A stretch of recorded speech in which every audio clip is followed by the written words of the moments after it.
Welcome to the deep dive. We take all that information you're drowning in articles, reports, maybe even your own notes, and we boil it down to what you really need to know. Yep, we go deep, pull out the key insights, make it actionable. Exactly. And today we're diving into something absolutely critical in cybersecurity playbooks.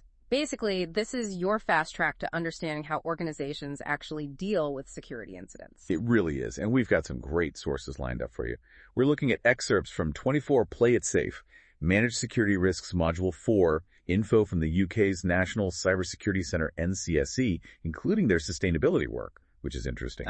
Plus, vulnerability handling insights from Japan's JPC or TCC, and we'll really unpack the Canadian government's ransomware playbook. Okay, fantastic. So by the end of this, you should have a really clear picture of what these playbooks are, why they're so important, the different kinds, the main steps in responding to an incident. And practical stuff too, right? Defending against ransomware, recovering if the worst happens, drawing on these different international views. Perfect. Let's jump right in. Fundamentally, what is a cybersecurity playbook? Okay, so at its core, think of it as a manual, but a very specific kind of manual. It gives you predefined steps, actions to take, especially for incident response. Predefined steps. Got it. And crucially, it needs to be kept up to date. The 24 Play It Safe source stresses this. It's not just the steps, though. It's linked to a strategy. Who's responsible for what? What are the expectations? And a plan. How exactly do you do these tasks? So more than just a list. It's got the who and the how baked in. You said up to date and called it a living document earlier. Why is that constant updating so vital? Well, because the threats never stop changing, right? New vulnerabilities, new attack methods. They pop up constantly. Your response has to adapt. Makes sense. And 24 Play It Safe also points out we learn from our own experiences. If a response didn't work well or a step was missing, you have to feed that back into the playbook. It's about continuous improvement. Imagine a totally new type of malware appears. You'd need a plan for it fast. It's exactly. New regulations, industry standards, those also force updates. And it's a team effort, I imagine, not just one person writing these things. Oh, absolutely. Cybersecurity teams have diverse skills, right? Networking, forensics, communication. The playbook needs to reflect that, make sure everyone knows their part. Okay. Now, playbook sounds like maybe one big book, but the sources hint it's maybe more specialized than that. Yeah, that's right. Often they're very targeted. You'll likely have specific playbooks for specific incidents. Ransomware is a big one. Obviously, we'll get deep into that. But also things like phishing, that's voice phishing, or BEC, business email compromise. 24 Play It Safe notes that each organization kind of builds its own set based on its risks. And the rules where they operate, like legal requirements. Precisely. Incident notification laws, for instance, can really shape how a playbook is written and what needs to happen when. And what's interesting is, even for someone just starting out in cyber, these incident and vulnerability response playbooks are really fundamental. They're usually built alongside the organization's overall business continuity plan. Ah, okay. So the business continuity plan is the big picture. How do we keep running after any disruption? Right. And the cyber playbooks are the specific actions for cyber disruptions within that. You got it. So incident response playbooks are for when something bad is happening. Vulnerability response is more proactive. You found a weakness. Now what? Okay, reactive versus proactive. But they share DNA, sort of. Yeah. 24 Play It Safe says they both rely on those predefined up-to-date steps. That ensures you meet legal standards, you minimize mistakes when everyone's stressed. Pressure situations. And you act quickly. Time is critical. The risk, as they say, is tied to the likelihood of the threat actually hitting you. When it hits, you need to move fast, but correctly. And following the steps is super important for things like forensics, right? Don't want to accidentally delete the evidence. Oh, absolutely critical. One wrong move in the early stages, and you could totally compromise the digital evidence. Makes investigation, recovery, even legal action much harder. Okay, so these playbooks, both incident and vulnerability response, they generally follow a kind of life cycle. Yeah, pretty much. 24 Play It Safe lays out some common phases. Starts with preparation, getting your tools, people, training ready before anything happens. Makes sense. Be prepared. Then detection, actually noticing something is wrong, an incident or a vulnerability. Right. Then analysis, figuring out exactly what it is, how bad it is. Right. Then what? Stop it spreading. Exactly. That's containment. Stop the bleeding, basically. Yeah. Then eradication, getting rid of the threat completely. And then recovery, getting systems back online, data restored. But it doesn't just stop there, does it, once things are back to normal? No way. Post-incident activities are key. Reviewing what happened, how the response went, what could be better. That feeds right back into refining the playbooks. Closing the loop. Absolutely. 24 Play It Safe really hammers this home. Every incident is a chance to learn and get better. Ultimately, playbooks bring order to chaos and help keep you legally compliant. We mentioned international sources earlier. It's interesting how 24 Play It Safe points to resources from different countries. Yeah, it really shows this is a global challenge. They mentioned the UK's NCSC for incident management guidance, the Australian government's response plan framework, Japan's JPC or TCC for vulnerability handling, which we'll touch on again, and of course the Canadian ransomware playbook we're about to dig into. Even Scotland has playbook templates mentioned. So shared principles, but maybe different flavors or focuses depending on the country. Exactly. National context, laws, priorities definitely shape the specifics. Okay, let's pivot to that Canadian ransomware playbook. Ransomware is just everywhere, it feels like. What are the key takeaways from their approach? Well, first, they clearly define it. Malware that locks your systems or encrypts your data, demanding money to get it back. The impact. Huge disruption, potential data leaks. It's nasty stuff. And how does it typically get in? The playbook breaks that down. Yeah, it covers the main routes, the attack vectors. Phishing is still huge, tricking people into clicking bad links or opening dodgy attachments. Still works, unfortunately. It does. Then you've got drive-by downloads from dodgy websites, malvertising malicious ads, and attackers exploiting weaknesses in things like remote desktop protocol, RDP, or website content management systems if they're not secured properly. And it mentions these ransomware aids, too, things that help the attackers. Right, like compromising a third-party supplier or an IP service provider, an MSP. They get into the MSP, then use that access to hit all their clients. Ouch. Supply chain attacks, too, hitting a weaker link to get to the main target. And ransomware as a service? RANS-S is big now. Ransomware as a service. Seriously. Yeah.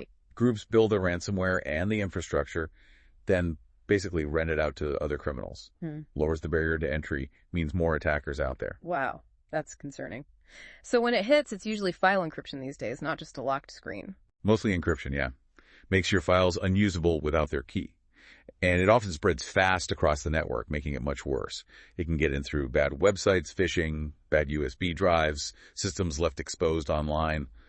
Lots of ways. And then the ransom note appears, demanding crypto usually?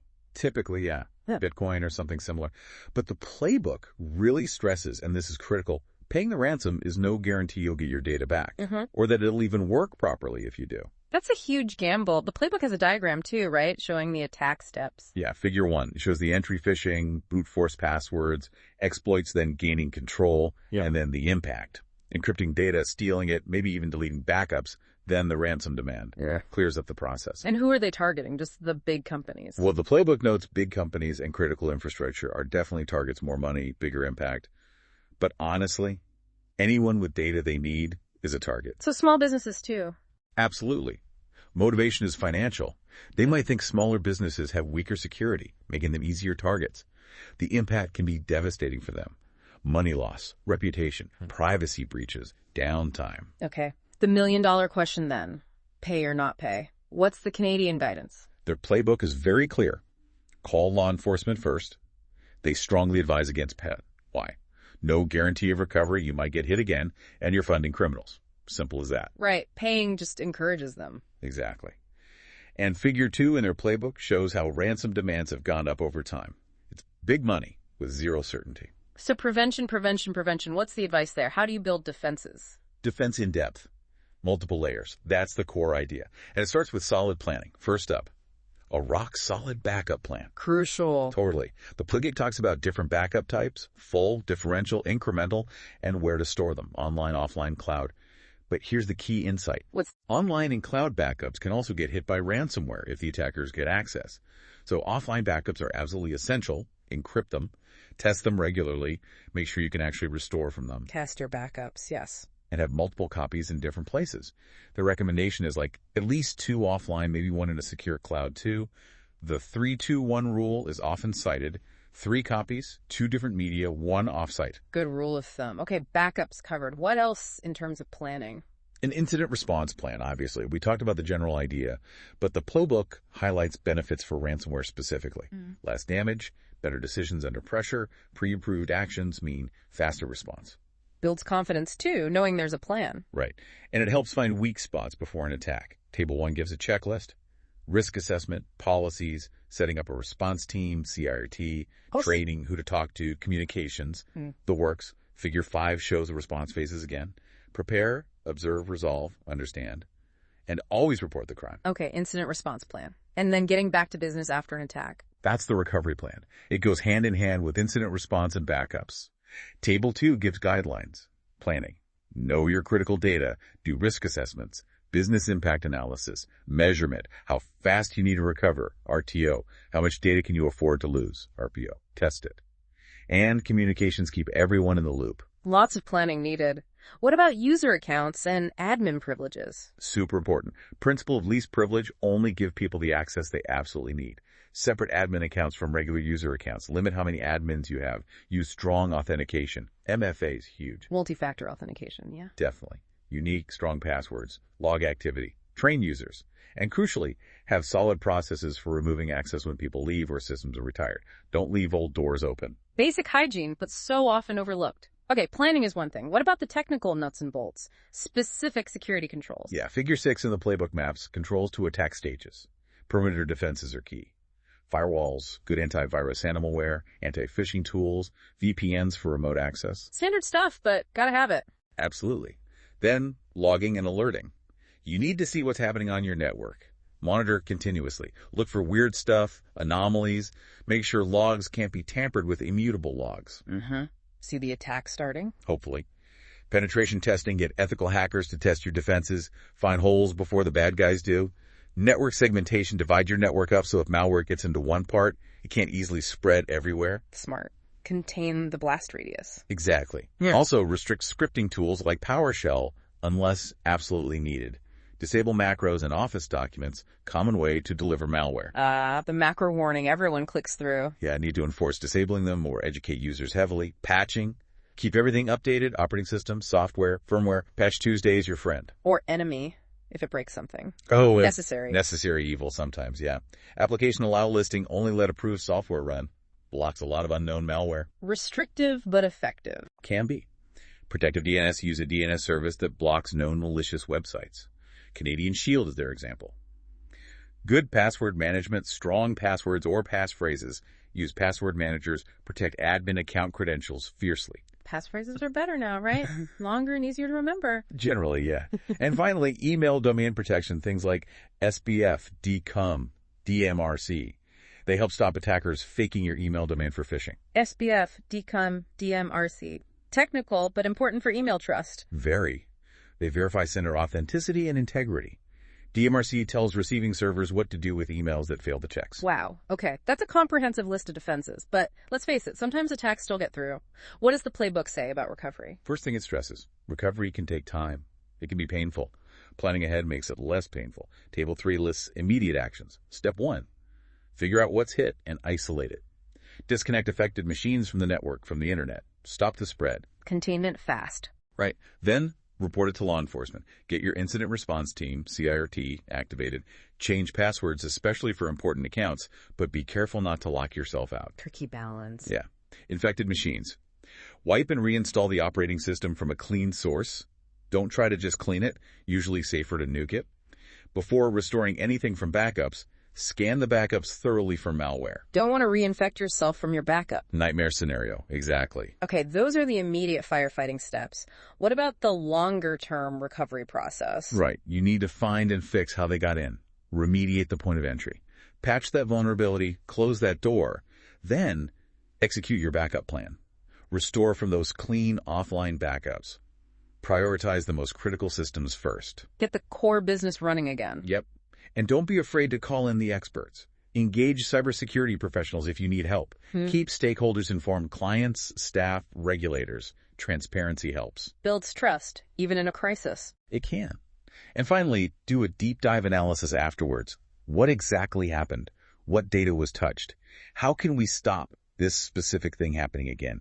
Feed it back into your plans and defenses. Back to that continuous improvement loop again. It all connects. Now, 24 Play It Safe also mentioned how playbooks work with other tools, like SIEM and SOAR. Yeah, it's a good point. Yeah. Playbooks aren't just standalone documents. A SIEM security information and event management tool collects all the logs and alerts. When it flags something suspicious, the playbook tells the analyst, okay, here's how you investigate this type of alert. Here are the steps to take. It provides that consistency. Gives them the script to follow. Pretty much. And SOAR, security orchestration, automation, and response takes it further. You can automate some of those initial response steps based on the SIEM alert, often guided by a playbook workflow. So automate the easy stuff. Yeah, repetitive tasks. Yeah. Then the playbook might guide the analyst for the more complex parts that need human brains. The main idea, whether you call them playbooks or runbooks, is they reduce the impact of incidents by making sure everyone knows what to do and does it consistently. Protects the important stuff. Makes perfect sense. Before we wrap up, let's quickly revisit those other international bodies, the NCSC in the UK and JPC or TCC in Japan. They had slightly different angles, right? Yeah, the NCSC's mission is broad, make the UK safe online. But what stood out was their focus on sustainability in cyber. Sustainability, how does that fit? Well, things like securing the digital infrastructure needed for a green economy, looking at the environmental impact of tech itself, helping green businesses with their cybersecurity, sharing knowledge, even running their own operations sustainably. It's quite holistic. That's actually really interesting, a different lens on cyber.